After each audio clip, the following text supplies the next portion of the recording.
Dear TPRM analysts, never approve a vendor just because their SOC 2 report has a clean auditor opinion. A SOC 2 report can still contain failed controls, outdated information, hidden fourth party risks, and responsibilities that your own organization may not be performing. Before closing your next vendor assessment, check these 5 things. Number 1, check the report date. Look at the start date and end date of the audit period. If the report is old or there is a long gap between the report end date and today, ask the vendor for a bridge letter. The bridge letter should confirm whether any major security incidents, control failures, or significant changes occurred after the audit period. Number 2, check whether it is Type 1 or Type 2.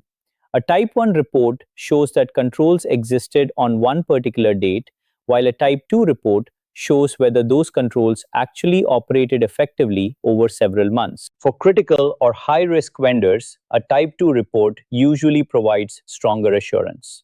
Number 3, check what failed. Go directly to the Tests of Controls or Results of Testing section and look for exceptions such as delayed access removal, incomplete access reviews, failed backup testing, missing evidence, or vulnerabilities that were not fixed on time. For every relevant exception, ask the vendor what caused it, whether it has been fixed, and whether they can share evidence of remediation. Number 4, check the CUECs. CUECs are the controls that the vendor expects your organization to perform.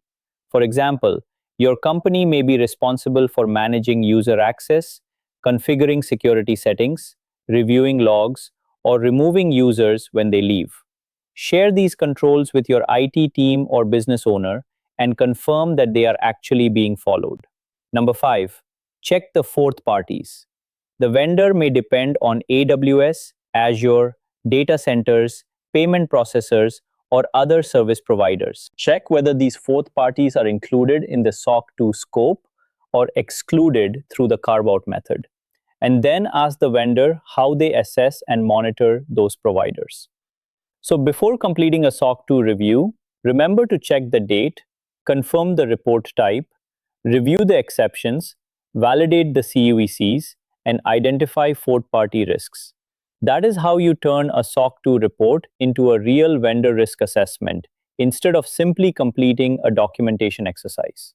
Safe Security's autonomous TPRM platform uses specialized AI agents to review vendor documents, analyze evidence, identify control gaps, and highlight the risks that genuinely need an analyst's attention.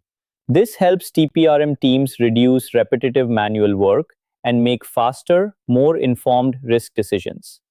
To see this live, visit safe.security and request a demo.